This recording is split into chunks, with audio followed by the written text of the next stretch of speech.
اگر آپ اللہ کے احکام پر چلنا چاہتے ہیں آپ کو کشمکش کرنی پڑے گی، دائیں بائیں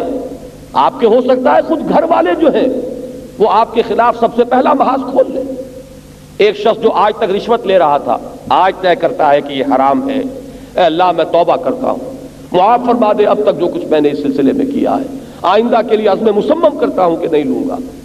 آپ کو محسوس ہو جائے گا، خود آپ اس کا اندازہ کر سکتے ہیں کہ اس کے گھر والوں کے لیے جو آسائشیں تھیں، جو اللے تللے تھے، جو پراٹھے اور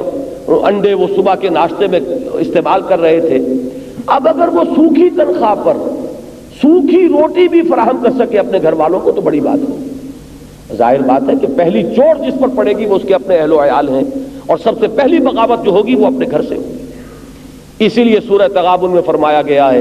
کہ یا ایھا الذین آمنوا ان من ازواجکم واولادکم عدوا لکم فاحذروہم، اے ایمان والو تمہاری بیویوں اور تمہارے اہل و عیال میں سے تمہارے دشمن ہیں، ان سے بچ کر رہو۔ ان کی محبت ہی تو ہے جو تمہیں حرام خوری پر آمادہ کرتی ہے۔ ان کو اچھے سے اچھا کھلانا اور اچھے سے اچھا پہنانا،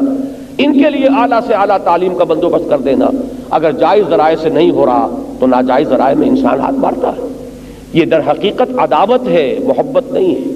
اس لیے کہ تم اپنی عاقبت برباد کر رہے ہو۔ ان کی محبت جو ہے وہ تمہارے لیے تباہی کا پیغام بن گئی ہے، لہذا وہ تمہارے دشمن ہیں، بچ کر رہو۔